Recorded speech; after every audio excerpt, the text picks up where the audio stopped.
அனைவருக்கும் வணக்கம். நம்ம இன்றைக்கி என்ன பார்க்க போகிறோம் அப்படின்னு கேட்டிங்கன்னா, ஒரு ஜாதகத்தை போட்டு நான் விளக்குறேங்க. இந்த ஜாதகம் தான். இந்த ஜாதகம் என்னுடைய ஜாதகம். இந்த ஆரம்ப நிலையில் இருக்காங்க இல்லைங்களா, ஸோ அவங்களுக்காக தான் மெயினாக இதை ஜாதக விளக்கத்தை சும்மா லைட்டாக ஜென்ரல் அவுட்லைன் மட்டும் நான் சொல்கிறேன். ஏன் அப்படின்னு கேட்டிங்கனாக்கா, இந்த ஆரம்ப நிலையில் இருக்கவங்களுக்கு நிறையா விஷயங்கள் நான் ஸ்டார்டிங்லேருந்து எல்லாம் சொல்லி கொடுத்துருக்கேன். அதெல்லாம் ஞாபகப்படுத்துகிற விதமாக, நிறையாலாம் இல்லை, சும்மா லைட்டாக அவுட்லைன் மட்டும் ஞாபகப்படுத்துகிற விதமாக ஒரு சில விஷயத்தை மட்டும் நான் சொல்லி சீக்கிரமாக முடிச்சுக்கிறேன்.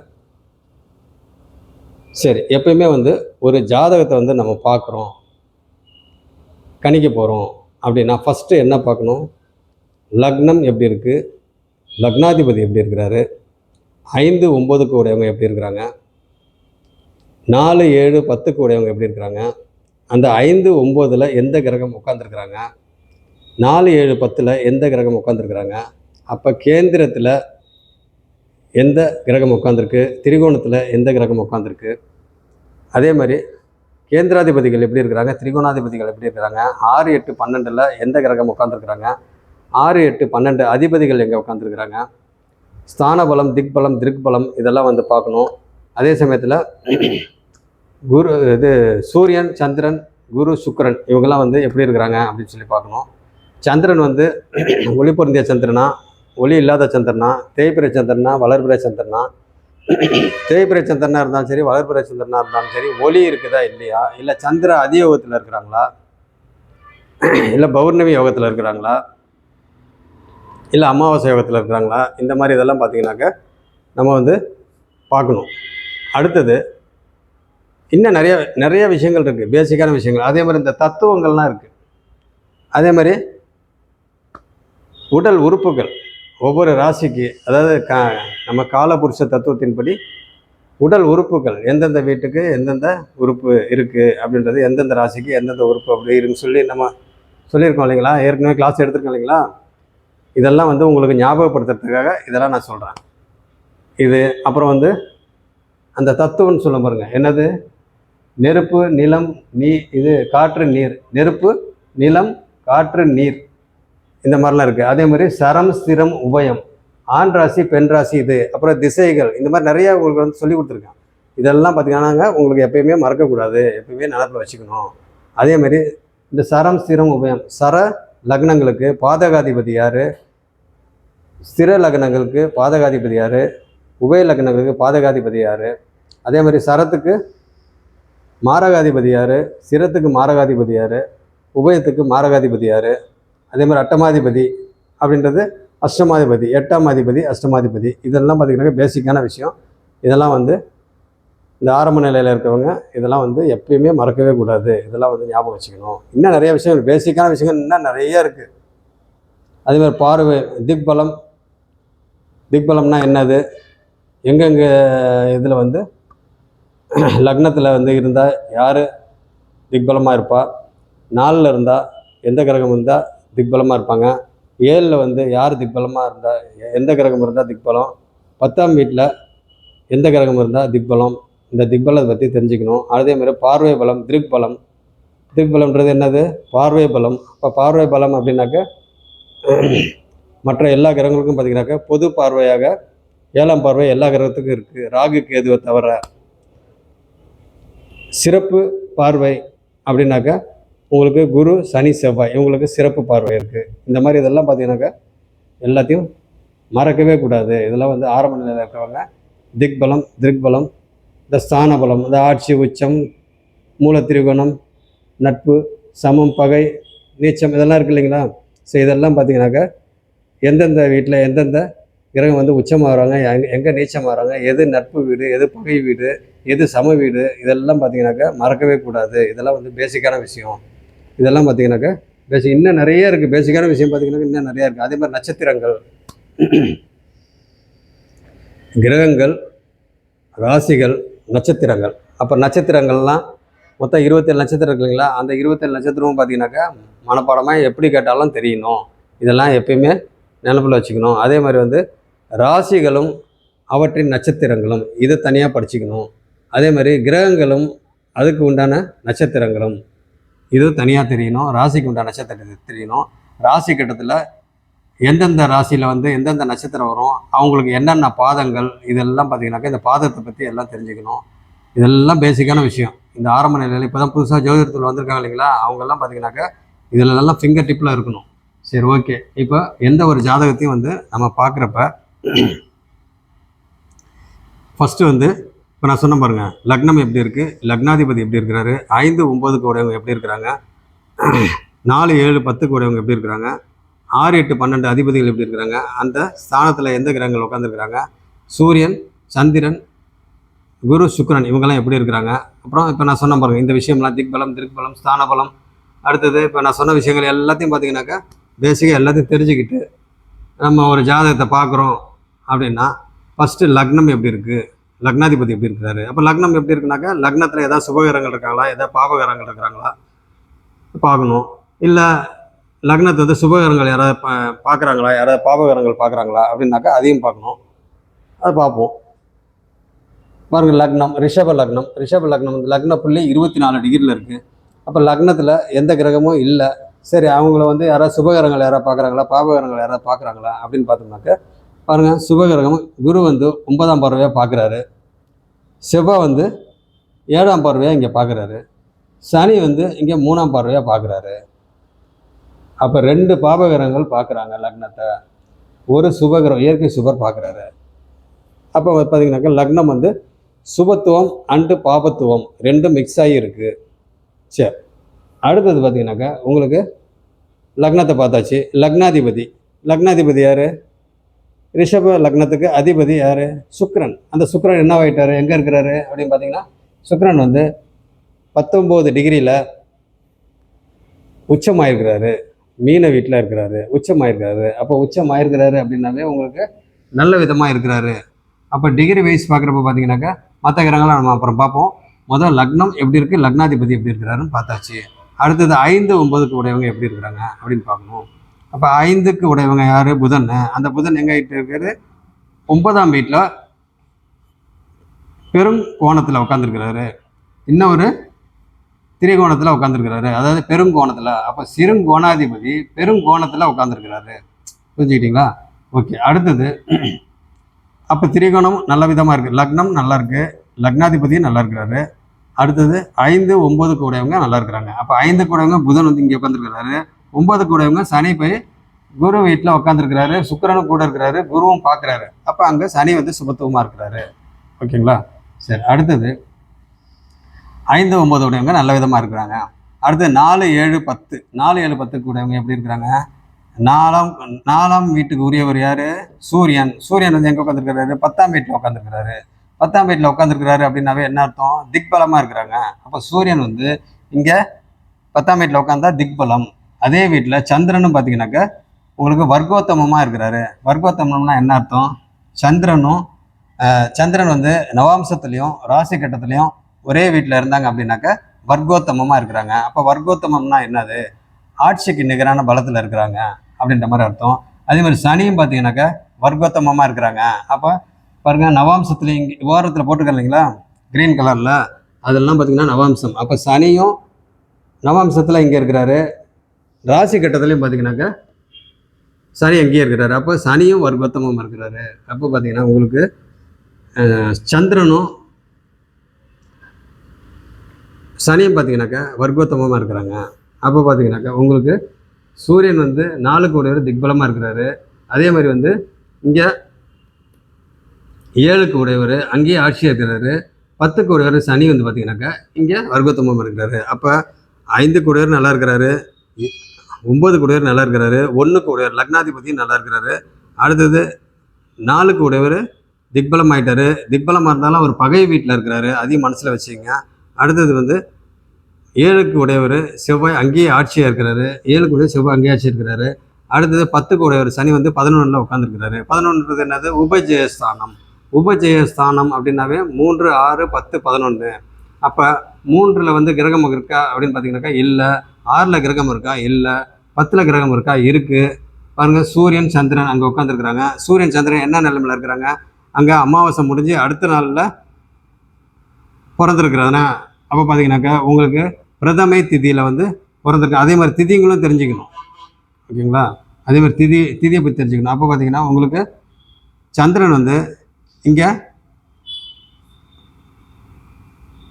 13 டிகிரி, சூரியன் வந்து 5 டிகிரி. அப்போ பார்த்தீங்கன்னா சூரியனை தாண்டியாச்சு. அப்போ சூரியனை தாண்டியாச்சு அப்படின்னாக்கா அமாவாசைக்கு முடிஞ்சு அடுத்த நாள் பிரதமை திதியில் பிறந்திருக்கிறேன்.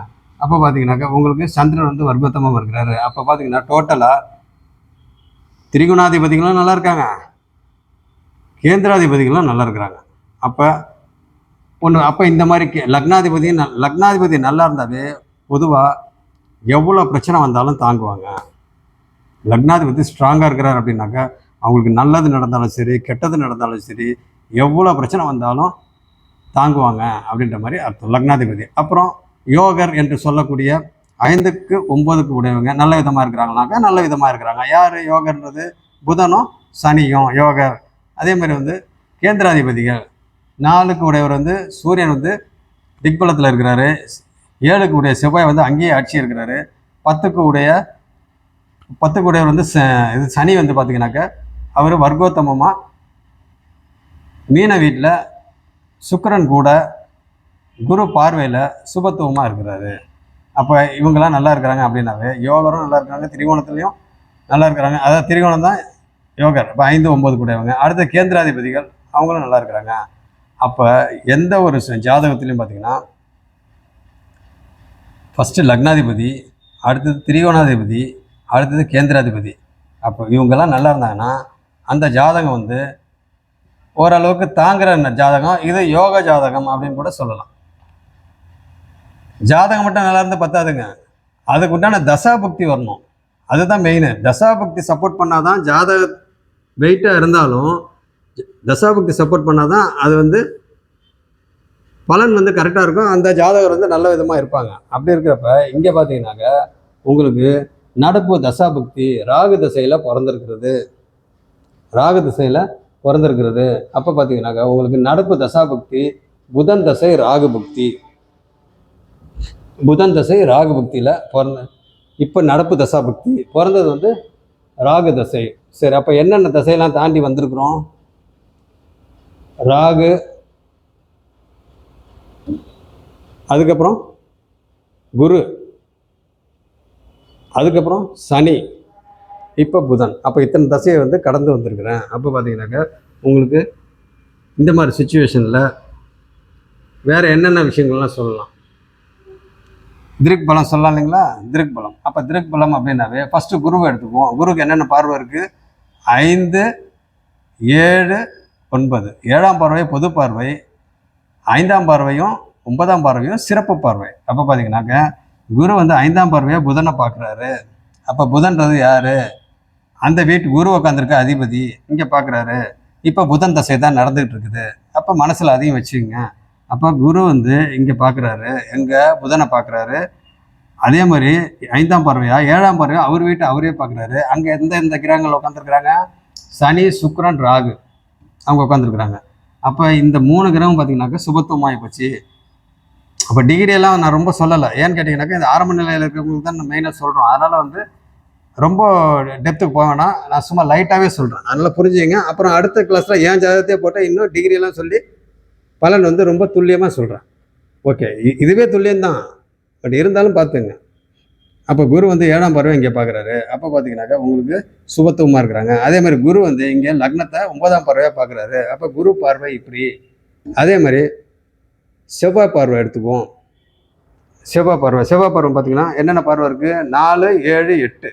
அப்போ 4ஆம் பார்வை வந்து சிறப்பு பார்வை, 7ஆம் பார்வை பொது பார்வை, அதே மாதிரி 8ஆம் பார்வை சிறப்பு பார்வை. அப்போ 4ஆம் பார்வை பாருங்கள், 1, 2, 3, 4 10ஆம் வீட்டை பார்க்குறாரு. அடுத்தது 7ஆம் பார்வையை வந்து லக்னத்தை பார்க்குறாரு. 8ஆம் பார்வையை வந்து 2ஆம் வீட்டை பார்க்குறாரு. அடுத்தது சனியை பார்த்துவோம். சனி பகவான் வந்து எந்தெந்த பார்வை இருக்குது? 3, 7, 10. அப்போ 3ஆம் பார்வையும் 10ஆம் பார்வையும் சிறப்பு பார்வை, 7ஆம் பார்வை வந்து பொது பார்வை. அப்போ சனி பார்வை பார்த்தீங்கன்னா லக்னத்தை பார்க்குறாரு 3ஆம் பார்வையா, 7ஆம் பார்வையா இங்கே கன்னியை பார்க்குறாரு. அடுத்தது பார்த்தீங்கன்னாக்கா 10ஆம் பார்வையா தனுசை பார்க்குறாரு. அப்போ சனியோட பார்வை சுபத்துவமான பார்வை. ஏன்னா அவர் சுபங்களோட இணைவில் இருக்கிறாரு, பார்வையில் இருக்கிறாரு.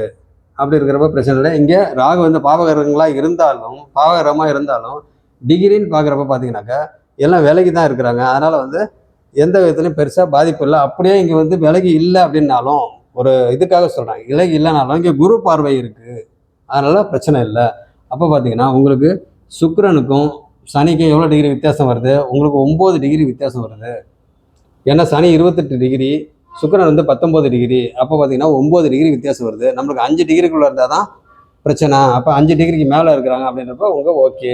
அதேமாதிரி வந்து பார்த்தீங்கன்னாக்கா உங்களுக்கு சனிக்கும் ராகுக்கும் எவ்வளோ டிகிரி வித்தியாசம்? சனி 28 டிகிரி, ராகு 8 டிகிரி. அப்போ 20 டிகிரி வித்தியாசம் இருக்குது. அங்கே அதுவும் பிரச்சனை இல்லை. அதே மாதிரி சுக்கிரனுக்கும் ராகுக்கும் எவ்வளோ டிகிரி வித்தியாசம் இருக்குது? 11 டிகிரி வித்தியாசம் இருக்குது. சுக்கிரன் வந்து 19 டிகிரி, ராகு வந்து 8 டிகிரி. அப்போ பார்த்தீங்கன்னா உங்களுக்கு 11 டிகிரி வித்தியாசத்தில் இருக்குது. அப்போ 11 டிகிரியில் வித்தியாசம் இருக்கவே நம்மளுக்கு 5 டிகிரிக்குள்ளே வந்தால் தான் பிரச்சனை. அப்போ 5 டிகிரிக்கு மேலே தான் இருக்குது அப்படின்றப்ப ஒன்றும் பெரிய அளவில் அங்கே பாதிப்பு இல்லை. அப்படியே பாதிப்பு இருந்தாலும் குரு வந்து பார்த்தீங்கன்னாக்கா பார்வையில் சுபத்துவமாயிடுறாரு. ஓகே, ஒன்றும் பிரச்சனை இல்லை. அப்போ பார்த்தீங்கன்னா உங்களுக்கு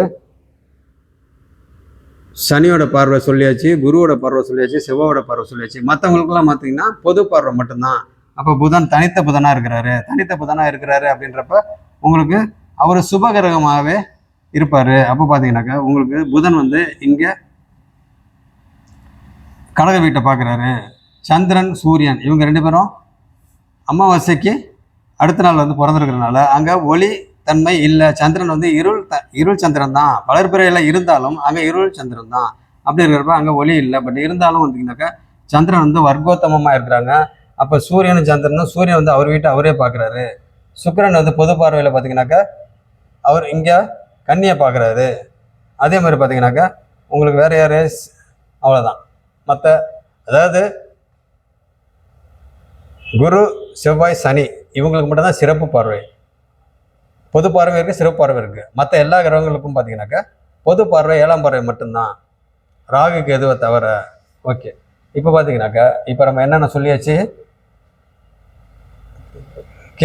திரிகோணம் கேந்திரத்தை பற்றி சொல்லியாச்சு, லக்னாதிபதி சொல்லியாச்சு, திருக்பலத்தை பார்வை பலத்தை பற்றி சொல்லியாச்சு. அடுத்தது திக்பலத்தையும் சொல்லியாச்சு. அதாவது சூரியன் வந்து திக்பலமாக இருக்கிறாரு, அதையும் சொல்லியாச்சு.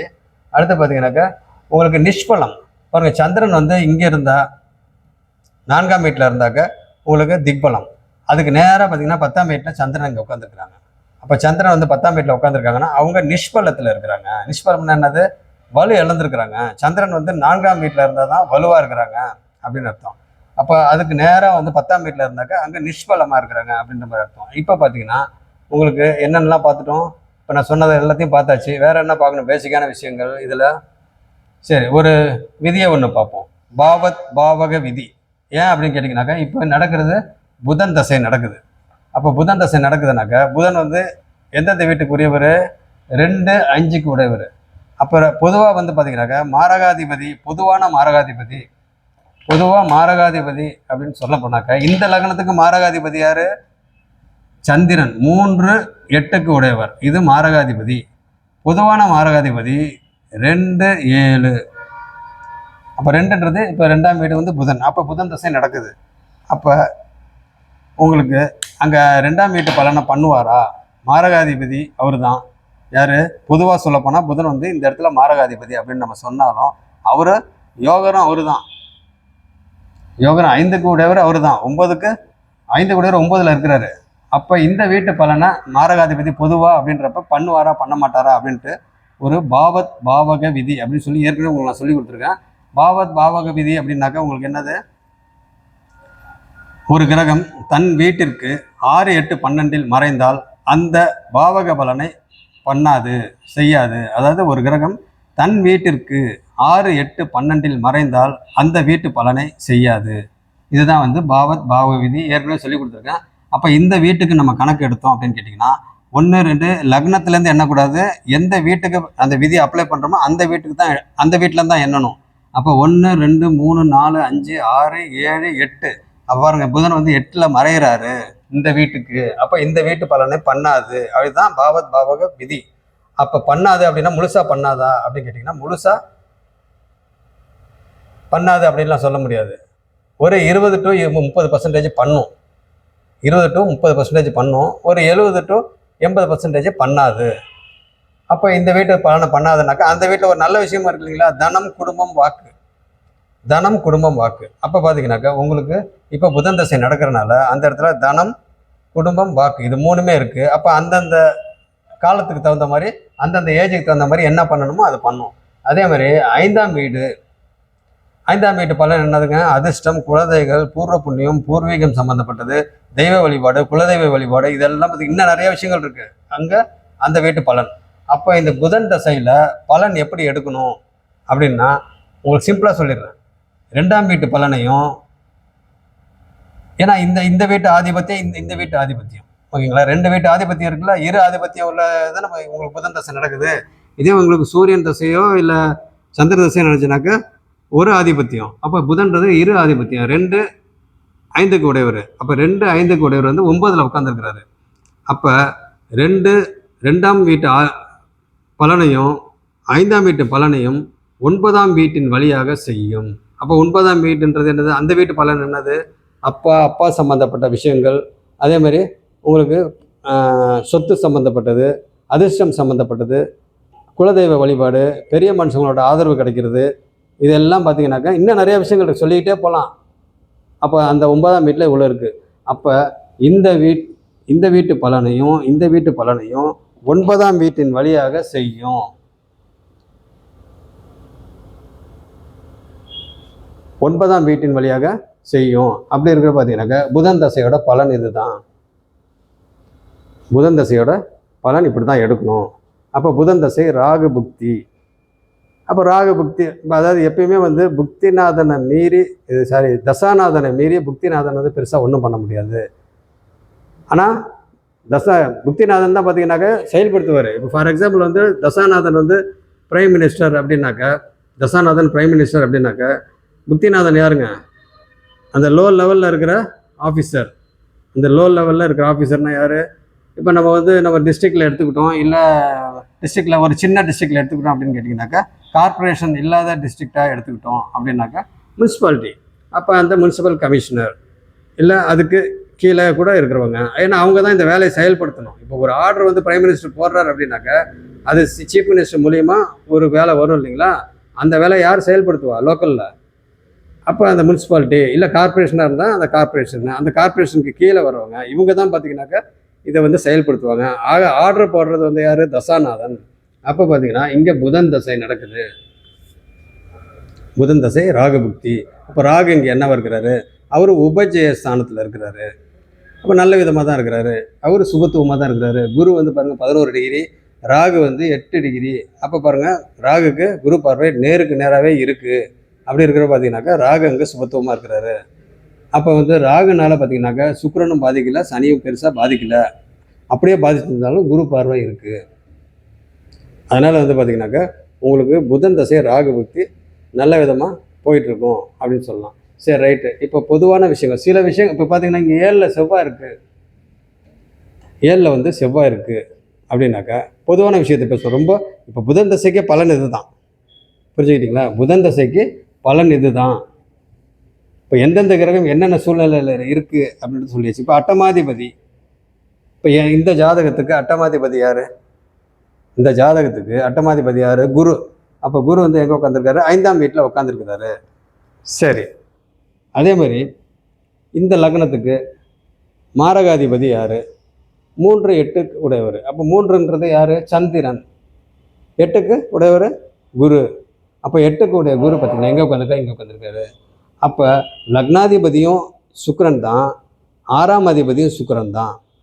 புரிஞ்சுக்கிட்டீங்களா. அப்போ லக்னாதிபதியும் 6ஆம் அதிபதி ரெண்டுமே வந்து சுக்கிரன் தான். அப்போ இப்போ நம்ம புதன் தசைக்கு இங்கே பார்த்த மாதிரி அப்போ 6ஆம் வீட்டு பலனையும் லக்னாதிபதி தசையில் பண்ணுவாரா, கண்டிப்பாக பண்ணுவார். அதில் என்ன மாற்றம் இருக்குது, யாராக இருந்தாலும் ஜோதிடத்தில் வந்து இவங்க தான் நல்ல கிரகம், இவங்க தான் கெட்ட கிரகம், லக்னாதிபதி அதெல்லாம் வேறு. இப்போ பார்த்தீங்கன்னாக்கா உங்களுக்கு மேஷ லக்னமாக இருந்துச்சுனாக்கா 8ஆம் அதிபதியும் பார்த்தீங்கன்னாக்கா அவர் தான். விருச்சிக லக்னமாக இருந்துச்சுனாக்கா 6ஆம் அதிபதியும் அவர் தான், செவ்வாய் தான்.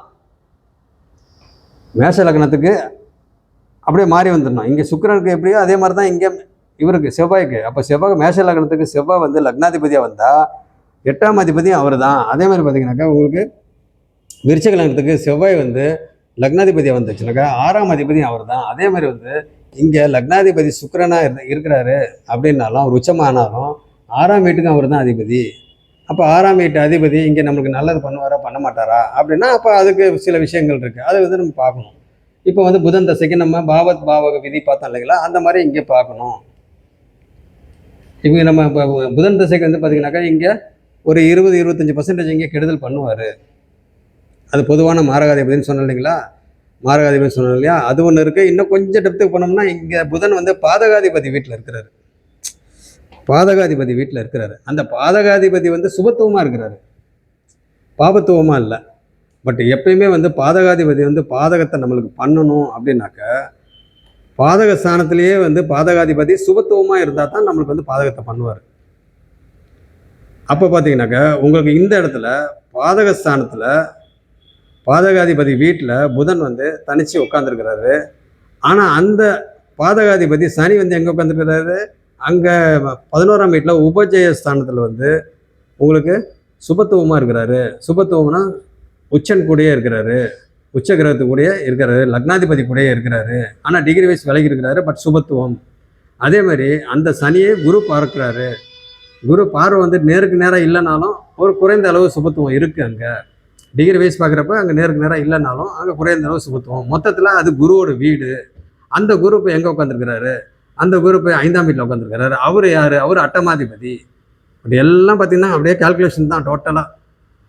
அப்படியே எல்லாத்தையும் வச்சு அப்படியே புழிஞ்சு பலன் எடுக்கணும். ஓகே, இதெல்லாம் ஈஸி தான். நீங்கள் வந்து ஆரம்ப நிலையில் இப்போ தானே நீங்கள் வந்திருக்கீங்க. அப்படியே போக போக பார்த்தீங்கன்னாக்கா ஜாதகங்கள் நீங்கள் எவ்வளோ பார்க்குறீங்களோ அந்த அளவுக்கு பார்த்தீங்கன்னாக்கா உங்களுக்கு டக்கு டக்கு டக்குன்னு பலன் வந்துக்கிட்டே இருக்கும். சரி, ஓகே. இப்போ பார்த்தீங்கன்னாக்கா உங்களுக்கு என்ன சொன்னால் சனி பாதகாதிபதி பற்றி சொன்னேன். ஓகே, பாதகாதிபதி வந்து சனி அங்கே உட்காந்துருக்கனால பாதகத்தை கொஞ்சம் லைட்டாக பண்ணுவார். ஏன் அப்படின்னு கேட்டிங்கன்னா, பாதகாதிபதி பாதக வீட்டிலே இருந்தால் தான் பிரச்சனை. வந்து அவர் சுபத்துவமாக பாதக வீட்டில் பாவத்துவமாக இருந்தால் பிரச்சனை அந்த அளவுக்கு பண்ண மாட்டார். பாதகாதிபதி பாதக ஸ்தானத்திலேயே வந்து சுபத்துவமாக இருந்தால் கண்டிப்பாக பாதகத்தை பண்ணுவார். பாதகன்றது என்னது, கஷ்டத்தை கொடுப்பாரு. ஓகே, அடுத்தது பார்த்தீங்கன்னாக்கா உங்களுக்கு பாதகாதிபதி யார், மாரகாதிபதி தான். உங்களுக்கு ஏற்கனவே சொல்லிட்டு மாரகாதிபதி வந்து 3 கூடையவர் சந்திரன், 8 கூடையவர் குரு. அவர் வந்து இங்கே உட்காந்து 5ஆம் வீட்டில் உட்காந்துருக்கிறாரு. அடுத்து என்ன சொன்னால் பாதகாதிபதி சனி 9ஆம் பாதகஸ்தானம் எது, இந்த லக்னத்துக்கு 9ஆம் வீடு. அப்போ மாரகஸ்தானம் மாரகாதிபதி சந்திரன் குரு 3 8. பொதுவான மாரகாதிபதி 2 7. இது பொதுவான மாரகாதிபதி. அப்படி இருக்கிறப்ப பார்த்தீங்கன்னாக்கா உங்களுக்கு இதெல்லாம் மனசில் வச்சுக்கணும். அப்போ புதன் தசையில் வந்து பார்த்தீங்கன்னாக்கா இங்கே இந்த வீட்டு பலனை பாவத் பாவக விதிப்படி அங்கே வந்து பண்ணலை அப்படின்னாலும் ஒரு 20-25% பண்ணுவார், குறைச்சி பண்ணுவார், சுத்தமாக பண்ண மாட்டார் அப்படின்லாம் நம்ம சொல்லக்கூடாது. அதே மாதிரி இங்கே 6ஆம் வீடு லக்னத்துக்கு 6ஆம் வீடு. சப்போஸ் ஃபியூச்சரில் வந்து சுக்கிரதசை வருது. அப்போ சுக்கிரதசையில் வந்து நம்மளுக்கு 1ஆம் வீட்டு பலனையும் 6ஆம் வீட்டு பலனையும் பண்ணும். லக்னாதிபதி தசை நடக்குது அப்படின்னாவே லக்னத்துக்கு உண்டானதையும் பண்ணும், 6க்கு உண்டானதையும் பண்ணும். அப்படி இருக்கிறப்ப உங்களுக்கு என்னது, 6க்கு உண்டானது கடன் நோய் எதிரி. அப்போ கடன் நோய் எதிரிக்கு உண்டான இது நம்மளுக்கு பண்ணுமா அப்படின்னாக்கா அதுக்கும் பாவத் பாவக விதியை அப்ளை பண்ணுவோம். அப்போ இந்த வீட்டிற்கு தன் வீட்டிற்கு 6 8 12 இந்த வீட்டு கிரகம் மறைந்தால் அந்த பாவக பலனை பண்ணாது, இந்த வீட்டு பலனை பண்ணாது. அப்போ அப்படியே எண்ணுங்க, 1 2 3 4 5 6. இப்போ 6ல் சுக்கிரன் உக்காந்துருக்கிறாரு. அப்போ சுக்கிரன் மறைகிறாரு. அப்போ இந்த வீட்டு பலனை பண்ணுமா பண்ணாதா, பண்ணும், குறைச்சி பண்ணும். சுத்தமாக பண்ண மாட்டார் அப்படின்லாம் கிடையாது, பண்ணுவார், குறைச்சி பண்ணுவார், அவ்வளோதான். ஏன்னு கேட்டிங்கனாக்கா எப்பயுமே வந்து பாவத் பாவக விதி நம்ம அப்ளை பண்ண நம்மளுக்கு ஓகே பாசிட்டிவாக வந்துருச்சு, நெகட்டிவாக இல்லை பாசிட்டிவாக வந்துருச்சுன்னா அப்போ அதுக்கு தகுந்த மாதிரி பண்ணும். அப்போ பார்த்தீங்கன்னாக்கா உங்களுக்கு இந்த வீட்டுப்படி புதன் மறைகிறார் அப்படின்னாக்கா இங்கே பிரச்சனையை வந்து குறைச்சி கொடுப்பாரு. இங்கே இந்த வீட்டுப்படி சுக்கிரன் மறைகிறாரு அப்படின்னா இந்த வீட்டுக்கு மறைகிறாரு 6ஆம் வீட்டில், அப்போ வந்து இந்த வீட்டு பிரச்சனையை வந்து கம்மியாக கொடுப்பாரு. புரிஞ்சுங்க. இந்த மாதிரி சிம்பிளான விஷயம்னா பொதுவான விஷயத்தை தான் நான் இப்போ வந்து பேசிக்கிட்டு இருக்கிறேன். சரி, அடுத்தது புதன் வந்து பார்த்தீங்கன்னாக்கா தனித்த புதன். அதே மாதிரி செவ்வாய் வந்து பார்த்தீங்கன்னாக்கா எந்த விதத்துலையும் அவர் வந்து பாதிப்பு இல்லை, இயல்பாக தான் இருக்கிறாரு. செவ்வாய் வந்து சனி கூட எந்த விதத்துலையும் தொடர்பு இல்லை. ராகும் பார்த்தீங்கன்னாக்கா எந்த விதத்துலையும் தொடர்பு இல்லை. அவர் இயல்பாக ஆட்சியாக நிற்கிறாரு. ஆக செவ்வாய் வந்து சுபத்துவமும் கிடையாது, பாபத்துவமும் கிடையாது, இயல்பாக நிற்கிறாரு. அவர் பார்த்தீங்கன்னாக்கா இங்கே லக்னத்தை பார்க்குறாரு. குரு பார்வையும் லக்னத்தில் இருக்குது, சனி பார்வையும் லக்னத்தில் இருக்குது. சனி பார்வை கெடுதல் பார்வை கிடையாது, செவ்வாய் பார்வை இயல்பாக நிற்கிறாரு. அவர் எப்போ என்ன பிரச்சனை பண்ணுவார் அவர் அப்படின்றது தெரியாது. அவர் ஆட்சியாக நிற்கிறாரு. எந்த கிரகமும் வந்து நல்ல கிரகமும் இல்லை, எந்த கிரகமும் கெட்ட கிரகமும் இல்லை. அவர் வந்து அந்தந்த தசைக்கு தகுந்த மாதிரி பண்ணுவார். மற்ற விஷயங்கள் கோச்சாரம் இதெல்லாம் இருக்குது, நம்ம அதுக்கெலாம் போக வேண்டாம். நம்ம வந்து பார்த்திங்கனாக்கா டைரெக்டாகவே பலன் எடுப்போம். ஏன்னா உங்களுக்கு வந்து அப்படி இருந்தால் தான் புரியும், இல்லைன்னா கன்ஃபியூஸ் ஆகும். ஆக மொத்தம் செவ்வாய் வந்து இங்கே பார்க்குறாரு, எங்கள் லக்னத்தை பார்க்குறாரு. அப்போ இந்த தசை நடக்குது, புதன் தசை நடக்குது. அப்போ செவ்வாய் புக்தியில் எப்படி என்ன பண்ணுவார் அப்படின்னாக்கா உங்களுக்கு செவ்வாய் தசையில் புதன் தசையில் செவ்வாய்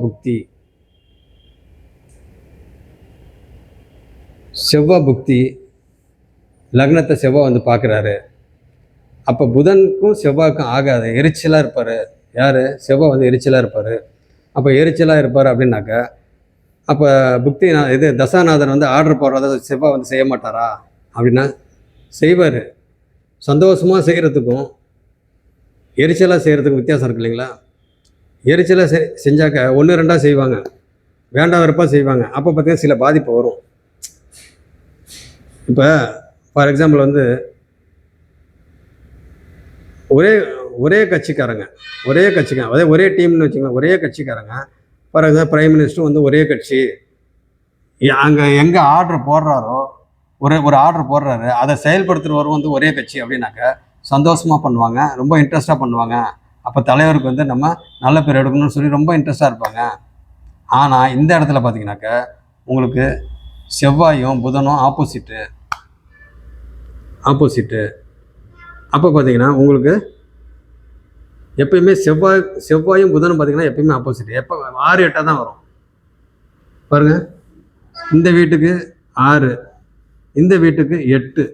அப்போ பார்த்தீங்கன்னாக்கா இங்கே 6-8 தான். செவ்வாய் புதன் அப்படின்னாவே 6-8 தான்.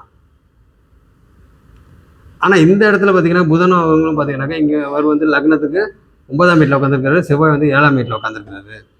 நான் சொல்கிறது வந்து புதன் தசையில் செவ்வாய் புக்தி. அப்போ ஆர்டர் போடுறவர் பிரைம் மினிஸ்டர், அவரும் புக்திநாதன் 2 பேரும் பார்த்தீங்கன்னாக்கா ஒரே டீம், ஒரே கட்சியாக இருந்தாங்க அப்படின்னாக்கா அவங்க ஈஸியாக செய்வாங்க. இப்போ வேறு கட்சின்றனால எரிச்சலாக பண்ணவர்.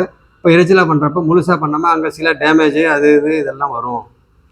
அப்போ டேமேஜ் அப்படின்லாம் வந்து எப்படி வரும் அப்படின்னாக்கா அதை நான் வந்து இங்கே நான் சொல்லிட்டேன். ஃபஸ்ட்டு நான் வந்து பிறந்தது வந்து ராகு திசையில் பிறந்தேன். ஒரு 10 வயசு வரைக்கும், ஒரு தோராயமாக சொல்கிறேன், ஒரு 10 வயசு வரைக்கும் பார்த்தீங்கன்னாக்கா ராகு தசை இருந்துச்சு.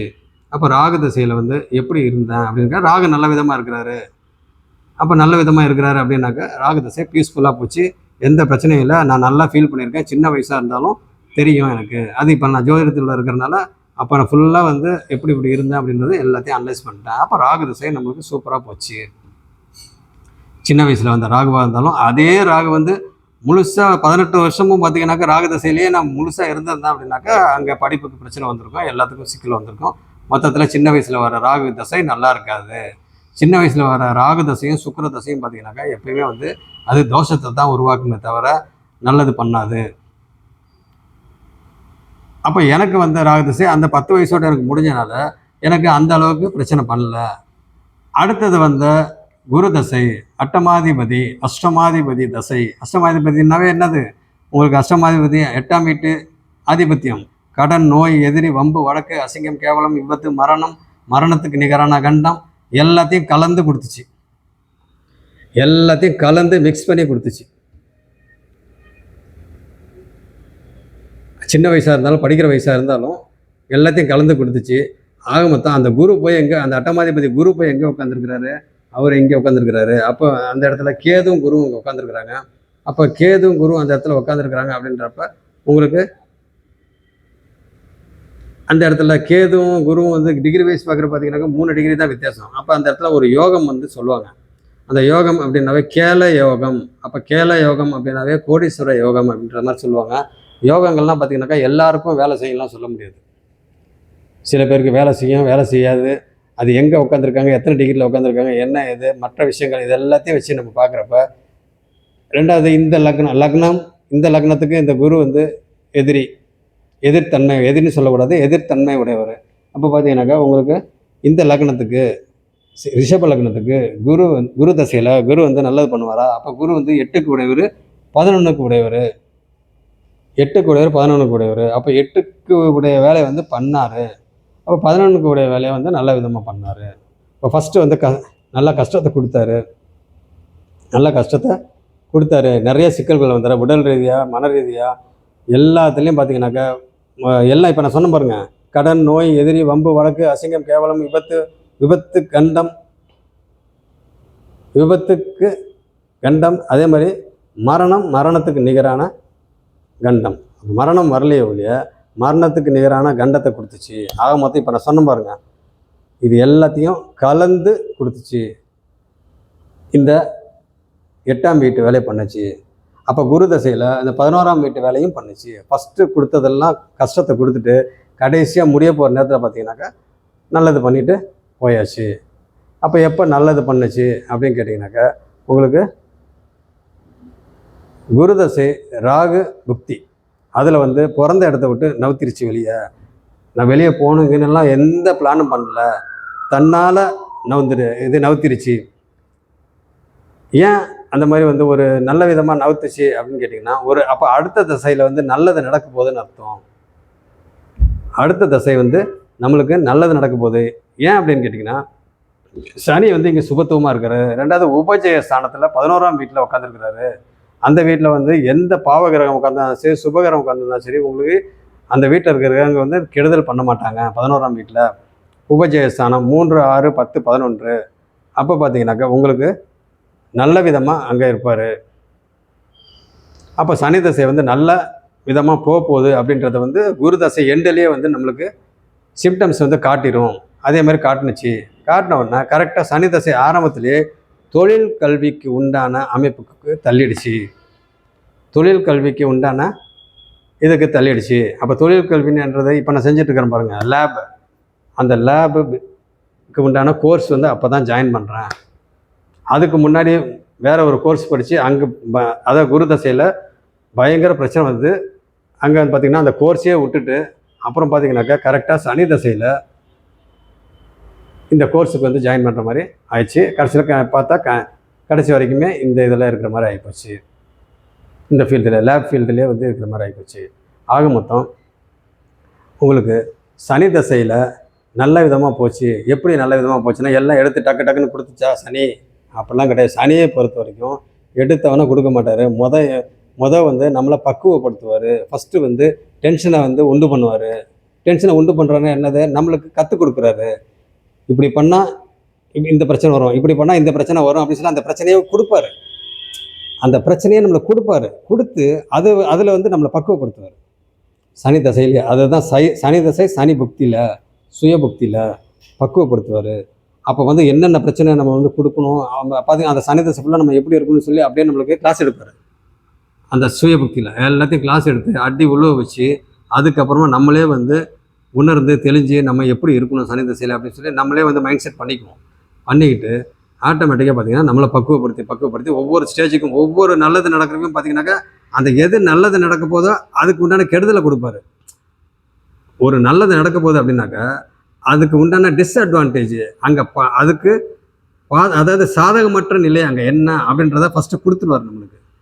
அதை புரிய வச்சுட்டு அதை புரிய வச்சுட்டாலே அதுக்கு நம்மளுக்கு சாதகமான விஷயம் என்னன்றதை நம்மளுக்கு ஆட்டோமேட்டிக்காக தெரிஞ்சிருது இல்லையா? இதுதான் சனியோட வேலை. சனி எடுத்தோன்னே கொடுத்துட மாட்டார். ஆனால் இந்த மாதிரி ஒவ்வொரு விஷயத்திலும் சனி பொறுத்த வரைக்கும் ஒவ்வொருத்தரையும் பார்த்தீங்கன்னாக்கா பக்குவப்படுத்தி சனியை பொறுத்த வரைக்கும், சனி பகவானை பொறுத்த வரைக்கும் பார்த்தீங்கன்னாக்கா ஒரு ஜாதகத்தில் கெடுதல் பண்ணாத இடத்துல அவர் மட்டும் இருந்துட்டாருன்னா கண்டிப்பாக கொடுத்து வச்ச ஜாதகம் தான். ஏன் அப்படி கேட்டிங்கன்னா, சனி பொறுத்த வரைக்கும் சனி பார்வை சர்வநாசம் அப்படி இருக்கிறப்ப உங்களுக்கு சனி பொறுத்த வரைக்கும் இருக்கிற இடத்தையும் கெடுப்பார், பார்க்குற இடத்தையும் கெடுப்பார். ஆனால் சனி கொடுத்துட்டா யாராலும் தடுக்க முடியாது. இப்போ மற்ற கிரகங்கள்லாம் இருக்காங்க பாருங்க, யார்? குரு தனத்துக்கு உண்டானவர் தான் நல்லா கொடுக்குறாருன்னு வச்சுங்க. அதே மாதிரி ராகு தசையில் கூரையை பிச்சுக்கிட்டு கொட்டுன்னுவாங்க. எல்லாத்தையும் கொட்டியாச்சு அப்படின்னாக்கா ஃபஸ்ட்டு ராகு வருது, ராகு தசையில் கொடுத்துட்டாரு. அடுத்தது குரு வருது, குரு தசையிலையும் கொடுத்துட்டாரு. நல்லா பயங்கரமாக பணத்தை வச்சுருப்பாங்க இல்லைங்களா, பணம் எங்கன்னா சொத்து கித்து எல்லாம் வச்சுருப்பாங்க. சனி மட்டும் கெடுக்கிற இடத்துல அந்த ஜாதகருக்கு இருந்தாங்கனாக்கா சனி தசையில் அந்த ராகு தசையிலையும் குரு தசையில் கொடுத்தது அத்தனையுமே சனி தசையில் பிடிக்கிட்டு விட்டுருவாரு. இந்த மாதிரி எத்தனையோ ஜாதகங்களை பார்த்துருக்கேன். சனி தசையில் பிடிக்கிட்டு விட்டுருவாரு. ஆனால் இதே வந்து நம்மளுக்கு ராகு தசையிலையும் கொடுக்கல, குரு தசையிலையும் கொடுக்கல, ஒன்றுமே இல்லை. ஆனால் சனி தசை வந்து நம்மளுக்கு ஃபேவராக இருக்குது. சனி சுபத்துவமாக நல்ல இடத்துல நம்மளுக்கு நல்லது பண்ணுற இடத்துல இருக்கிறாரு. சனி நல்லது வந்து பண்ணுறாருன்னா அவர் கெடுதல் பண்ணாமல் இருந்தாவே நமக்கு ஆட்டோமேட்டிக்காக நல்லது நடக்கும். சனி பகவானை பொறுத்த வரைக்கும் நம்மளுக்கு கெடுதல் பண்ணாத இடத்துல அவர் இருந்தாவே நம்மளுக்கு நல்லது ஆட்டோமேட்டிக்காக நடக்கும். அப்போ அதுக்கு என்ன விதிவிலக்கு? சுபத்துவம் தான் அதுக்கு விதிவிலக்கு. அப்படி இருக்கிறப்ப சனி பகவானை பொறுத்த வரைக்கும் பார்த்தீங்கன்னாக்கா ராகு தசையிலையும் குரு தசையிலையும் அடி விழுந்தது. சனி நினச்சார்னா சுயபக்தியில் வந்து நல்லா நம்மளுக்கு எல்லாத்தையும் கற்றுக் கொடுத்துட்டு அதுக்கப்புறம் கொடுக்க ஆரம்பித்தார்னா அதுக்கப்புறம் பார்த்தீங்கன்னாக்கா யாராலையும் வந்து ஒன்றும் பண்ண முடியாது. சனி கொடுத்தால் அடுத்த தலைமுறைக்கு அந்த சொத்து போகும். இப்போ புரிஞ்சுக்கிட்டீங்களா? குரு கொடுத்தாலும் நிரந்தரம் கிடையாது, ராகு கொடுத்தாலும் நிரந்தரம் கிடையாது. சனி கொடுத்துச்சுன்னா அது நிரந்தரம் மட்டும் இல்லை, நம்மளும் அனுபவிச்சுட்டு அடுத்த தலைமுறைக்கு அந்த சொத்து போகும். இதுதான் வந்து சனியோட வேலை. ஆக மொத்தம் ஸ்லோவாக கொஞ்சம் கொஞ்சமாக அவர் கொடுத்தாலும் நல்லா பக்குவப்படுத்தி அவர் வந்து நல்ல விதமாக வந்து சனி தசையில் ஃபுல்லாக பக்குவப்படுத்தி அப்படியே ஸ்டெப் பை ஸ்டெப்பாக வந்து நல்ல விதமாக கொடுத்துட்டு அதுக்கு அடுத்து வர புதன் தசை இருக்குது பார்த்தீங்களா. சனி தசை நல்லா இருந்துச்சு அப்படின்னாக்கா புதன் தசை, ஏன்னா அவர் யோகர், இந்த லக்னத்துக்கு யோகர். அப்போ யோகர் அவர் எங்கே இருக்கிறாரு? நல்ல இடத்துல தான் இருக்கார். சனியோட அவரோட ஃப்ரெண்டு வீட்லேயே இருக்கிறாரு. அதை குரு வேற பார்க்குறாரு, சுபத்துவம். ரெண்டாவது தனித்த புதன் வேற. அந்த தனித்த புதன் இருந்ததுனால தான் எனக்கு ஜோதிடம் வந்துச்சு. அப்படி இருக்கிறப்ப பார்த்தீங்கன்னாக்கா உங்களுக்கு சனி பகவானை பொறுத்த வரைக்கும் நம்மளை பக்குவப்படுத்தி அவர் கொடுப்பாரு. அப்போ சனி தசை ஃபுல்லாக நம்மளுக்கு ஃபேவரு நல்ல விதமாக இருந்தது. அப்போ இந்த தொழிலுக்கு உண்டானதை விட்டுட்டு இது இல்லாமல் சைடில் வந்து பார்த்திங்கனாக்கா 2-3 தொழிலை வந்து சேர்த்து பண்ணுற மாதிரி நம்மளுக்கு கொடுத்தாரு. அதுலேயும் பார்த்திங்கன்னா நல்ல விதமான லாபம். அது எப்படி நடந்துச்சு? ஏன் அது மாதிரி ஒன்றுக்கு மேற்பட்ட தொழிலை வந்து ஏன் செய்யறதுக்கு விட்டுச்சு அப்படின்னு கேட்டிங்கன்னா, இங்கே சந்திரன் வந்து இங்கே திக்பலம் 4ல் வந்து திக்பலம், இங்கே வந்து பார்த்திங்கன்னா நிஷ்பலமாக இருந்தாலும் அங்கே 10ஆம் வீடு, அங்கே வர்க்கோத்தமமாக இருக்கிறாரு. அப்போ சந்திரன் வந்து அங்கே இருக்கிறப்ப உங்களுக்கு என்ன ஆகும்? சூரியன் வர அந்த வீட்டில் திக்பலம். அப்போ பார்த்தீங்கன்னாக்கா ஒன்றுக்கு மேற்பட்ட தொழிலை வந்து சந்திரன் வந்து கொடுத்துருவாரு. ஏன்னா சந்திரன் வந்து அங்கே 10ஆம் வீடு. அப்போ பார்த்தீங்கன்னாக்கா தொழிலை வந்து மாற்றிக்கிட்டேனாக்கா ஒரு தொழில் இருக்கும், அது கூட பார்த்தீங்கன்னா இன்னொரு தொழில் வந்து சேர்ந்து பண்ணுறது. இதெல்லாம் பார்த்தீங்கன்னா சந்திரன் கொடுக்குற வேலை. ஆக சூரியன் வந்து திக்பலம் அப்படின்றப்ப உங்களுக்கு சூரியன்றது என்னது? அப்பா சம்மந்தப்பட்ட சூரியன். அப்போ நம்மளுக்கு வந்து பார்த்திங்கன்னா அப்பா சம்மந்தப்பட்ட இதில் வந்து பெரிய அளவில் நம்மளுக்கு வந்து லாபங்கள். ஏன்னா அது வந்து இருளான இடம். 10ஆம் இடம் திக்பலமாக இருந்தாலும் அங்கே பார்த்தீங்கன்னாக்கா ஒளி இல்லை, சந்திரனுக்கு ஒளி இல்லை. அப்படி இருக்கிற பார்த்தீங்கன்னாக்கா அந்த இடத்துல உங்களுக்கு பெரிய அளவில் நம்மளுக்கு யூஸ் இல்லைனாலும் அவங்களுடைய ஆதரவு வந்து ரொம்ப காலத்துக்கு ரொம்ப வருஷத்துக்கு. இப்போ கிட்டத்தட்ட எனக்கு பார்த்தீங்கன்னாக்கா ஒரு என்ன ஏஜ் ஆகி போச்சு? 56. இன்னையோட பார்த்தீங்கன்னா இன்றைக்கி 17ஆம் தேதினா இன்னையோட 56 வயசு முடிஞ்சிருச்சு. அப்பா வந்து காலமாயிட்டார். 2019 அவர் காலமாயிட்டார். அவர் காலமானதும் நான் சொல்கிறேன் எப்படி என்னன்ட்டு. அவர் பார்த்தீங்கன்னா காலமாயிட்டார். ஆனால் இப்போ வரைக்குமே அவர் வந்து ரயில்வேல இருந்தார். அப்பா வந்து ரயில்வேல இருந்தார். அவருடைய பென்ஷன் அம்மா மூலியமாக இன்னமும் நம்மளுக்கு அந்த அனுபவிக்கிறது, அந்த அரசு சம்மந்தப்பட்ட அந்த விஷயத்தை வந்து அந்த பணத்தை வந்து நம்ம கொஞ்சமாக அனுபவிச்சாலும் அதை அனுபவித்து உண்டான அமைப்பு வருது இல்லைங்களா. அப்போ எனக்கே வந்து கிட்டத்தட்ட இப்போ 56 வயசு முடியுது. இப்போ 57 ஸ்டார்ட் ஆகுது. இன்னிலேருந்து ஸ்டார்ட் ஆகிடுச்சு. அப்போ பார்த்தீங்கன்னாக்கா உங்களுக்கு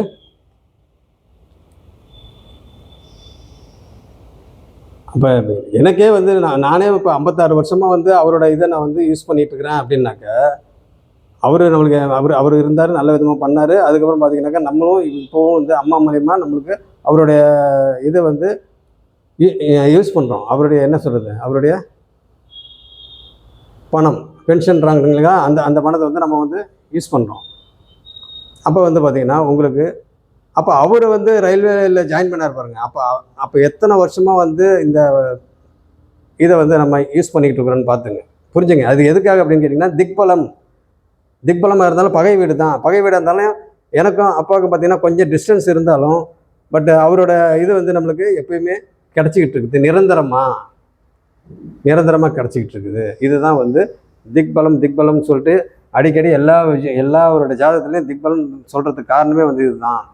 அப்போ திக்பலமாக ஒரு கிரகம் இருக்குது. திக்பலம் அப்படின்னாவே இந்த திசை, எந்த திசையில் எந்த கிரகம் வந்து பவராக இருக்குது அப்படின்றது தாங்க.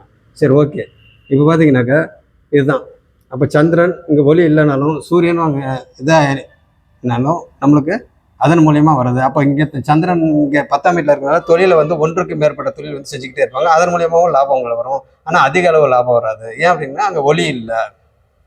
சரி, அதே மாதிரி புதன் வந்து தனித்த புதன். அப்போ வந்து ஜோதிடம் வந்தது காரணம் இது.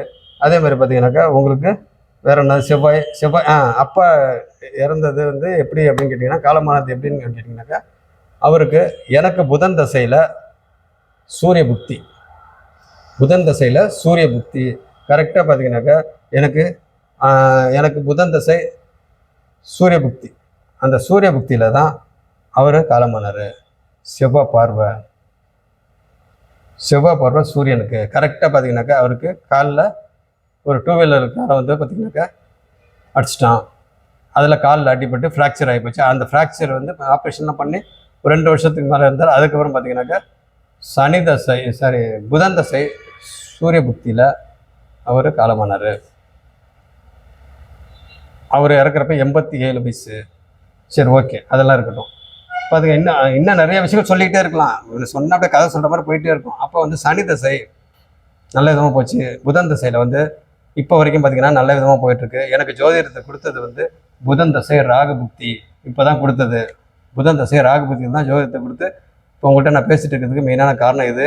ஆனால் இதுக்கு முன்னாடி இன்னும் ஒன்று சொல்லிடுறேன். இந்த செவ்வாய் புதன் தசையில் செவ்வாய் புக்தி, புதனுக்கு செவ்வாய்க்கு ஆகாது இல்லைங்களா. நான் ஏற்கனவே சொல்லிட்டேன்னா என்னன்னு தெரில. புதனுக்கு செவ்வாய் வந்து ஆகாது. அப்போ புதன் தசையில் செவ்வாய் புக்தி எப்படி இருக்கும் அப்படின்னு கேட்டால், அப்போ தான் எனக்கு பயங்கர பிரச்சனை வச்சு வாழ்க்கையே வந்து பிரட்டி போடுற மாதிரி ஒரு பெரிய பிரச்சனை. இந்த ராகுக்கு முன்னாடி, ராகு புக்திக்கு முன்னாடி இப்போ செவ்வாய் வந்து லக்னத்தை பார்த்துட்டு இருக்கிறாரு அப்படின்னாவே நான் இயற்கையாக வந்து பார்த்திங்கனாக்கா சுறுசுறுப்பானவர், எக்ஸசைஸு, ஃபிட்டாக இருக்கிறதுக்கு உடல் ரீதியாக வந்து இப்போ எப்படி வச்சுக்கணும் நம்ம அப்படின்னு சொல்லிட்டு ஃபிட்டாக இருக்கிறதுக்கு என்னென்னலாம் பண்ணணும்னு சொல்லி எல்லாமே அதுக்கு உண்டானது எல்லாம் பண்ணிகிட்ருப்பேன். ஆனால் அதே இதில் நம்ம செவ்வாய் வந்து நல்ல விதமாக செவ்வாய் புக்தியில் நல்ல விதமாக நம்மளுக்கு எல்லாத்தையும் கொடுத்துட்டு அதிலே வச்சுச்சு. நம்மளுக்கு என்ன வச்சுச்சு? செவ்வாய்ன்றது என்னது? ரத்தம் சம்மந்தப்பட்ட, அப்போ ரத்தம் சம்மந்தப்பட்ட வியாதியை வச்சுச்சு. ஆக்சுவலாக வியாதி இல்லை அது, பட் வியாதியை வச்சு கொடுத்துச்சு. என்ன கொடுத்துச்சு அப்படின்னு கேட்டிங்கன்னா, ரத்தத்தில் மொத்தம் 3 அணுக்கள் இருக்கு இல்லைங்களா? சிகப்பு அணுக்கள், வெள்ளை அணுக்கள், தட்டை அணுக்கள். அதாவது ஆர்பிசி, டபிள்யூபிசி, பிளேட்லெட்ஸ், இந்த 3 செல்ஸ் இருக்குது. அந்த 3 செல்லில் பிளேட்லெட் கவுண்ட், அந்த செல்லில் தட்டை அணுக்கள் மட்டும் பார்த்திங்கனாக்கா கம்மியாகிடுச்சு. அது எவ்வளோ இருக்கணும் நம்மளுக்கு? 1.5 லட்சத்துலேருந்து 4 லட்சத்துக்குள்ளே இருக்க வேண்டியது வெறும் 25,000 வந்துருச்சு. அப்போ எப்படி இருக்கும்? பயங்கர டைனர்ஸ். அவள் தான் நடந்துலாம் போக முடியாது.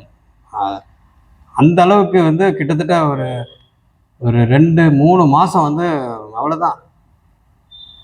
நானே போய் பார்த்திங்கன்னா அட்மிட் ஆகிட்டேன். ஒரு 2 டேஸ் மட்டும் அட்மிட். ஏன்னா பிளேட்லெட் ரொம்ப கம்மியாச்சு, பிளேட்லெட் ஏற்றணும் அப்படின்னு சொல்லிட்டு நான் போனேன்.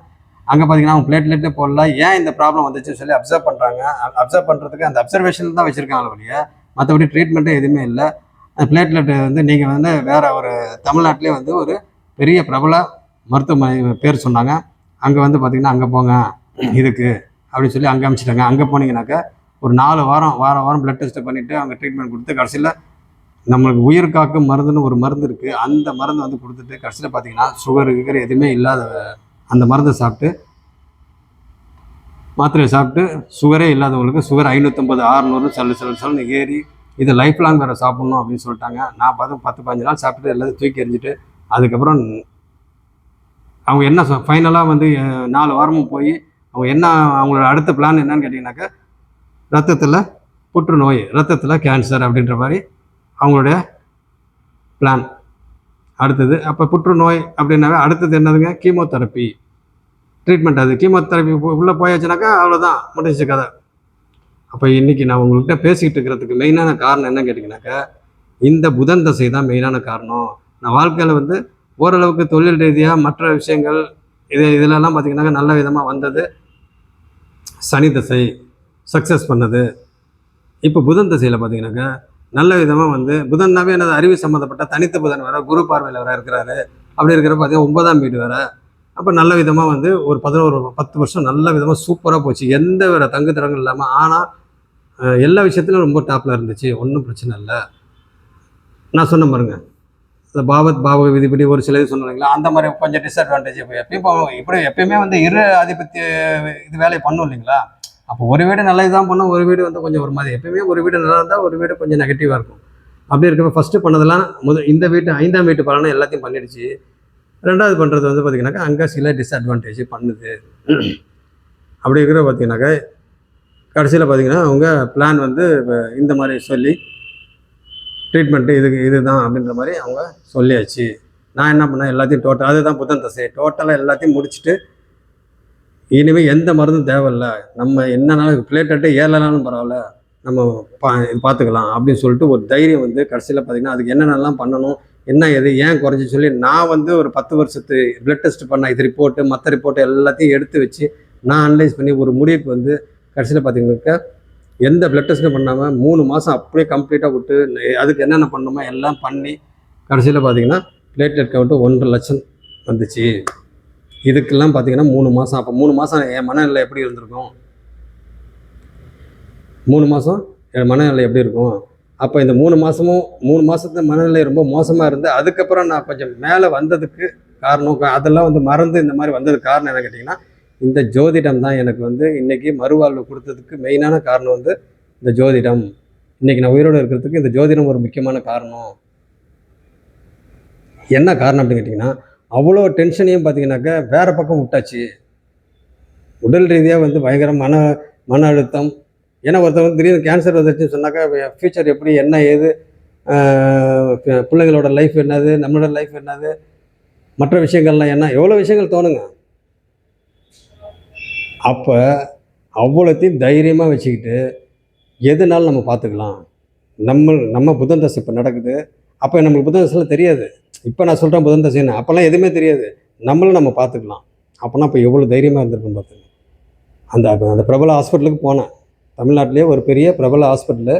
அங்கே போனேன். அங்கே போயிட்டு பார்த்தீங்கன்னாக்கா 4 வாரம் சொல்லிட்டு எல்லாம் இது பண்ணிட்டு கடைசியில் அவங்க கொடுத்த மாத்திரைலாம் பார்த்தீங்கன்னாக்கா மாத்திரை மருந்து எல்லாம் அவங்களோட அடுத்த பிளான் வந்து கீமோ. அதையெல்லாம் மீறி தூக்கி எறிஞ்சிட்டு நம்ம பார்த்துக்கலாம் அப்படின்னு சொல்லிட்டு இப்போ பார்த்தீங்கன்னா இந்த ஜூலை மாதம் 12ஆம் தேதி வந்துச்சுனாக்கா 3 வருஷம் முடியுது. இப்போ உண்மையான கேன்சர் இருந்துச்சுனாக்கா நான் அப்போவே போயிருப்பேன். இப்போ கிட்டத்தட்ட 2.25 வருஷம் ஆகிப்போச்சு. எந்த மெடிசன் கிடையாது, எந்த இதுவும் இல்லை. அப்போ கொடுத்த அந்த ஒரு தேவையில்லாத மெடிசன்லாம் கொடுத்ததெல்லாம் சுகர் 550 600 போயிட்டு இப்போ எல்லாத்தையும் விட்டுட்டு இப்போ சுகர்லாம் பார்த்திங்கன்னா நான் டயட்லேயே வந்து எல்லாம் கண்ட்ரோல் பண்ணிவிட்டு எந்த மருந்து மாத்திரையும் சாப்பிடாம இருக்கிறேன். அதுக்கெலாம் என்ன காரணம், எனக்கு மன தைரியம். அந்த தைரியம் எனக்கு எப்படி வந்துச்சு, லக்னாதிபதி வந்துச்சுட்டுங்களா பாயிண்ட்டு, லக்னாதிபதி. அப்போ எந்த ஒரு விஷயமா இருந்தாலும் நம்ம தாங்கணும் அப்படின்னா லக்னாதிபதி வலு ரொம்ப ரொம்ப ரொம்ப முக்கியம். இப்போ இங்கே லக்னாதிபதி எப்படி இருக்கிறாரு, உச்சமாக இருக்கிறாரு. அப்போ உச்சமாக இருக்கிறனால கரெக்டாக வந்து இந்த புதன் தசை செவ்வாபக்தி முடிய அந்த கடைசி நேரத்தில் பார்த்திங்கன்னா முடியும். அப்போ இன்னொரு விஷயம் பாருங்கள், செவ்வாய் தசையில் இவ்வளோ பிரச்சனை நடந்துக்கிட்டு இருக்கு. ஆனால் அந்த டைமில் வந்து பிஸ்னஸையும் வந்து இன்னும் அதிகம் பண்ணுது.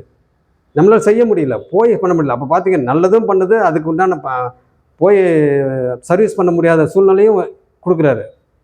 யார், செவ்வாய் வந்து புக்திநாதன். ஏன்னா அவர் தானே செயல்படுத்தணும்.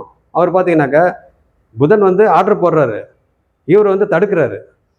ஆனால் அந்த செவ்வாய்க்கு உண்டான அந்த பிளட் டெஸ்ட்டு இந்த மாதிரி இதெல்லாம் பார்த்தீங்கன்னாக்கா சர்வீஸ் பண்ணுறதுக்கு கொடுக்குறாரு, யார் புதன் கொடுக்குறாரு, இவர் வந்து தடுக்கிறாரு செவ்வாய் வந்து.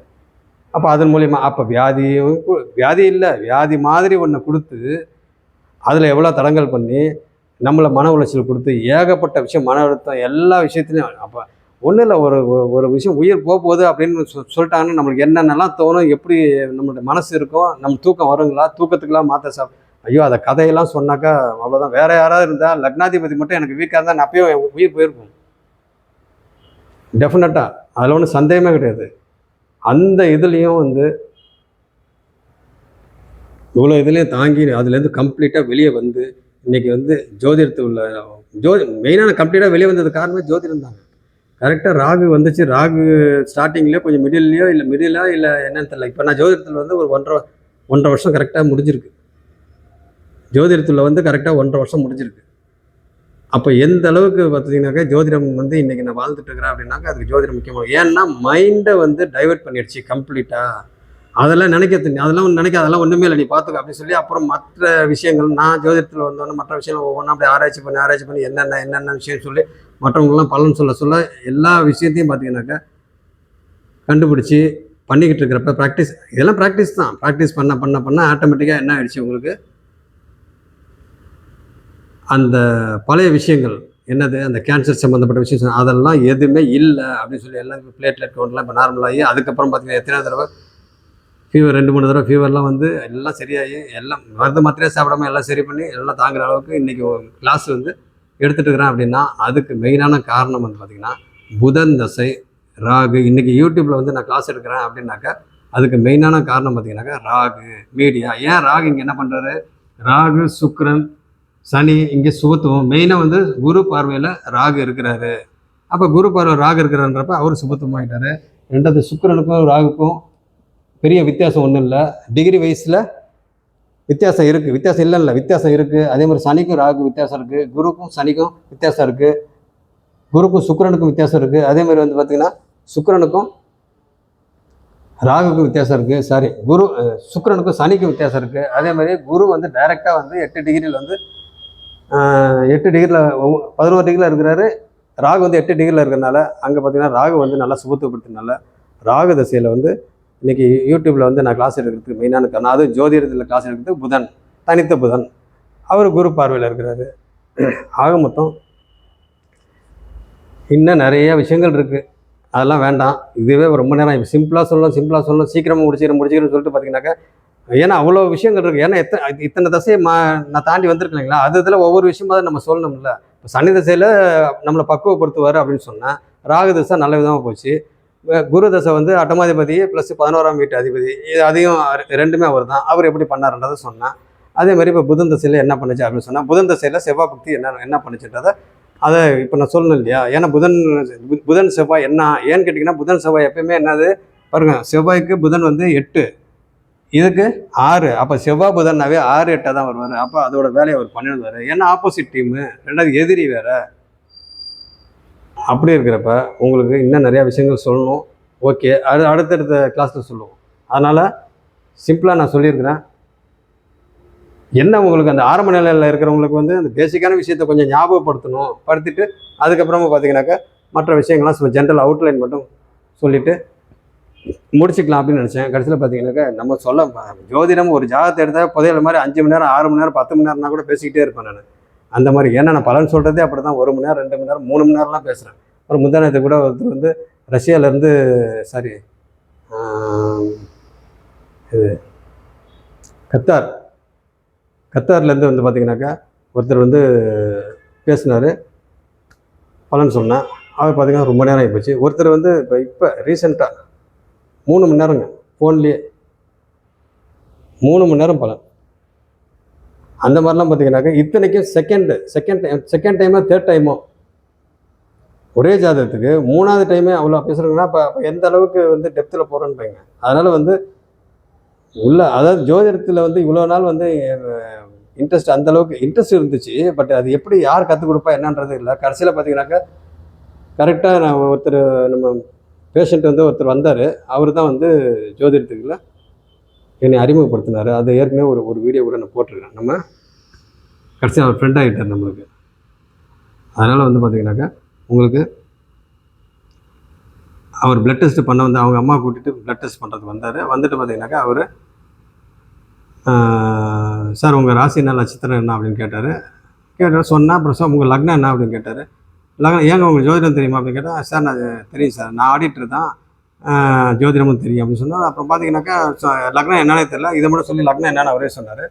எப்போ இதெல்லாம் 1.5 வருஷத்துக்கு முன்னாடி சொன்னார். கடைசியில் பார்த்தீங்கன்னாக்கா அவர் பலன் சொல்ல ஆரம்பிச்சிட்டாரு. அவர் சொல்கிறதெல்லாம் பார்த்தீங்கன்னா அப்பா டெத் ஆனது முதற்கொண்டு எல்லா விஷயம் எனக்கு குரு தசை எப்படி இருந்துச்சுன்றதும் சொல்கிறாரு, சனி தசை எப்படி இருந்துச்சுன்னு சொல்கிறாரு, எப்போலேருந்து நீங்கள் மைண்டு ஃப்ரீயானீங்க அப்படின்றது சொல்கிறார். எல்லாமே சொன்னார். ரொம்ப ஆச்சரியமாக போச்சு. அப்புறம் எங்கள் வீட்டில் இருக்கிற எல்லா ஜாதகத்தையும் கொடுத்து அவர்கிட்ட எல்லாம் பார்த்து அதுக்கப்புறம் பார்த்தீங்கன்னாக்கா அவர் எல்லாத்தையும் சொன்னோன்னா அப்புறம் ஜோதிடத்து மேலே எனக்கு நம்பிக்கை வந்து அப்புறம் அவர் என்ன சொன்னார், சார் என்னை விட உங்கள் ஜாதகத்தில் தான் சார் ஜோதிடத்துக்கு உண்டான அமைப்பு வந்து சூப்பராக இருக்குது, அதனால் வந்து நீங்கள் ஜம்முன்னு இதில் வருவீங்க அப்படின்னாரு.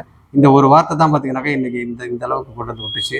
அப்புறம் பேசிக்கான விசேஷமாக லக்னம்னா என்ன, ராசினா என்ன, ஒரு சில விஷயங்கள் 6, 8, 12ன்னா என்னது, குரு பார்வை எப்படி, சுக்கிரன் பார்வை, பொது பார்வை எப்படி, சிறப்பு பார்வை எப்படி, இதெல்லாம் சொன்னார்.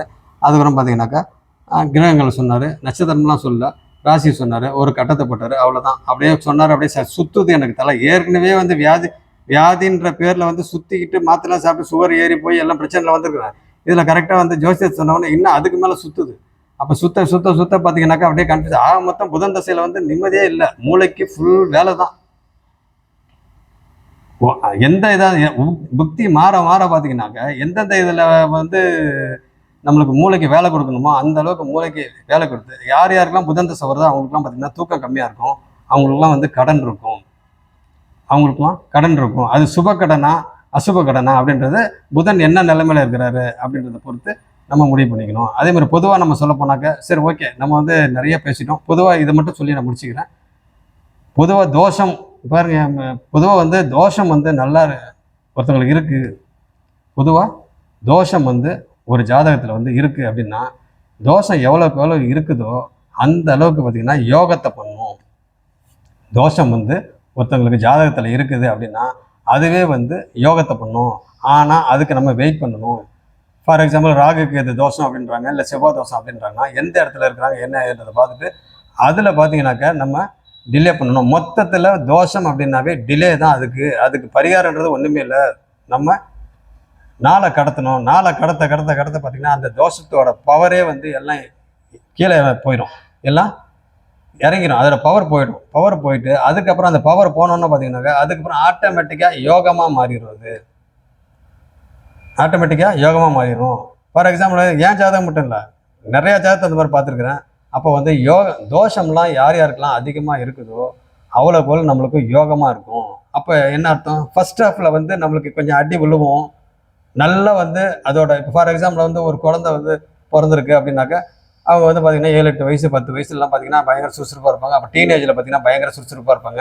இந்த மாதிரிலாம் சுறுசுறுப்பாக இருந்து அவங்க பார்த்திங்கனாக்கா அவங்களுக்கு ஒரு 40, 50, 60 வயசு ஆகிறப்ப பார்த்திங்கனாக்கா எப்படி அந்த அளவுக்கு அப்படியே ஸ்லோவாங்க. அதே மாதிரி தான் கிரகங்களும். அப்போ கிரகங்கள் வந்து ஒரு தோஷத்தில் ஒரு கிரகம் இருக்குது அப்படின்னாக்கா அந்த கிரகம் பார்த்திங்கனாக்கா நம்மள என்னென்னலாம் பண்ணணுமோ அதெல்லாம் பண்ணக்கூடாது. சப்போஸ் பண்ண விடாதுனாக்கா எப்படி நம்ம ஒருத்தவங்களுக்கு மேரேஜ் ஆகணும்னு வைங்களேன். இப்போ அவங்களுக்கு செவ்வாய் தோஷம் இருக்குன்றாங்க, இல்லை ராகு இது இருக்குது, ஏதோ ஒன்று இருக்குன்னு சொல்கிறாங்க வைங்க. அப்போ அவங்களுக்கு கல்யாணத்தை வந்து ஒரு 30 வயசுக்கு மேலே 31 வயசுக்கு மேலே பண்ணாங்கனாக்கா அவங்களோட தோஷம்லாம் கம்ப்ளீட்டாக பவர் இறங்கிடும். அதேமாதிரி வந்து அவங்களுக்கு அந்த மாதிரி தோஷம் இருக்கிறவங்களுக்கு 26 வயசு 27 வயசில் கல்யாணம் பண்ணால் கண்டிப்பாக அதில் பிரச்சனை வரும். பிரச்சனை வந்து இன்னொரு மேரேஜ் பண்ணுற மாதிரி வரும். ஆக மொத்தம் இந்த மேரேஜுக்கு உண்டானதில்லை, பொதுவாக எந்த ஒரு தோஷமாக இருந்தாலும் ஃபார் எக்ஸாம்பிள் ஒருத்தவங்களுக்கு 2ஆம் வீட்டில் செவ்வாய் இருக்குன்னு வைங்களேன். 2ஆம் வீடுன்றது என்னது, தனம் குடும்பம் வாக்கு. அப்போ தனம் குடும்பம் அவங்களுக்கு பார்த்தீங்கன்னாக்கா தனம் பிரச்சனை வரும். கண்டிப்பாக பார்த்தீங்கன்னாக்கா ரொம்ப சிரமத்தில் இருப்பாங்க. அதேமாதிரி தனம் குடும்பத்தில் கூட அவங்க சேர முடியாது. அதேமாதிரி வந்து பார்த்தீங்கன்னாக்கா தனம் குடும்பம் வாக்கு பேச்சு வந்து பார்த்தீங்கன்னாக்கா கண்ணா அப்படின்னான்னு பேசுவாங்க. இந்த வார்த்தை தான் வாயிலன்ல பயங்கர ஸ்பீடாக இருக்கும். அவங்க பேசினா பேச்சு சும்மா அப்படியே அம்பு மாதிரி வரும். இதெல்லாம் பார்த்தீங்கன்னாக்கா உங்களுக்கு செவ்வாய் எங்கே உட்காந்துருக்கிறாரு, மற்ற கிரகங்கள் தோஷத்துக்கு உண்டான கிரகங்கள் எங்கெங்கே உட்காந்துருக்காங்களோ அந்தந்த வேலையை அவங்க பண்ணுவாங்க. அப்போ அங்கே பண்ணுறப்ப நம்ம இதுக்கெல்லாம் ஒரு தீர்வு என்ன அப்படின்னு கேட்டிங்கன்னா அப்படியே சைலண்ட்டாக ஆயிடணும். ஃபார் எக்ஸாம்பிள் வந்து பார்த்திங்கன்னா இப்போ நேற்று கூட ஒரு ஜாதகம் வந்துச்சு. அவங்களுக்கு நான் சொன்ன இதுதான். அவங்க பார்த்தீங்கன்னாக்கா இப்போ 28 வயசு ஆகுது, 27 முடிஞ்சிருச்சு. அப்போ பார்த்தீங்கன்னா அவங்களுக்கு 2ல் செவ்வாய் இருக்குது, 2ல் செவ்வாய் இருக்கிறப்ப அவங்கள பார்த்தீங்கன்னா, நான் என்ன சொன்னேன்னா, இப்படியே இருங்க. ஒண்ணும் இல்ல. இப்ப எப்படி இருந்துட்டீங்களோ அப்படியே இருந்தீங்கன்னாக்கா, முடிஞ்சு போய் உங்களுக்கு ராகு, கேது சம்மந்தப்பட்டதும் இருக்கு, செவ்வாயும் இருக்கு. ஒரு 30 வயசு, 32 வயசு, உங்களுக்கு 31 வயசு தாண்டிடுச்சாச்சுனாவே, உங்களுக்கு ஆட்டோமேட்டிக்கா வந்து இந்த தோஷங்கள் ஸ்பீடு இப்பவே ஸ்பீடு கம்மியாயிடுச்சு. நல்லா நான் ஃபீல் பண்றேன். அவங்க வந்து கொஞ்ச நாளா நான் பார்த்துக்கிட்டு இருக்கிறேன். ஆரம்பத்துல இருந்த பேச்சு ஏன்னா 2ல செவ்வாய். பேச்சு, கோபம், கீவம் பயங்கரமா இருந்தது. இப்ப பார்த்தீங்கன்னாக்கா, அப்படியே இப்ப நம்ம சொல்றது முந்தியெல்லாம் நம்ம சொல்றத வந்து காது குடுத்து கேட்க மாட்டாங்க. இப்ப பார்த்தீங்கன்னாக்கா, அவங்களே ஃபோன் பண்ணி கேட்கறாங்க. அப்ப அந்த ஸ்பீடு குறைஞ்சிருச்சு. இப்பதான் அது மூளைக்கே போய் சேருது நம்ம சொல்றது. அப்ப அவங்களுக்கே தோணுது. அப்ப இனிமே வந்து நம்ம நல்லா இருக்கணும்னாக்க, நம்ம என்ன பண்ணணும் அப்படின்னு சொல்லி அட்வைஸ் கேட்கலாம் அப்படின்னு சொல்லி கேட்கறாங்க. அப்ப கேட்க வரப்ப நம்ம இப்படி சொல்றப்ப, அவங்க அத வந்து புரிஞ்சுக்கிறாங்க. புரிஞ்சுக்கிட்டு அத ஃபாலோ பண்றாங்க. ஃபாலோ பண்றப்ப கரெக்ட்டா ஆட்டோமேட்டிக்கா அந்த தோஷங்கள்லாம் குறைஞ்சனால தான் நம்ம சொல்றதே கேட்கறாங்க அவங்க. கேட்கறதுக்கு வராங்க. அதனால எந்த ஒரு தோஷமா இருந்தாலும், அத யோகத்த தான் பண்ணும். எப்ப பண்ணும்? அந்த நேரத்தில பண்ணாது. அந்த ஸ்பீடு குறைஞ்சதுக்கப்புறம், அந்த வேகம் அந்த தோஷத்தோட வேகம் குறைஞ்சவுடனே, அதுக்கு நம்ம வெயிட் பண்ணணும்.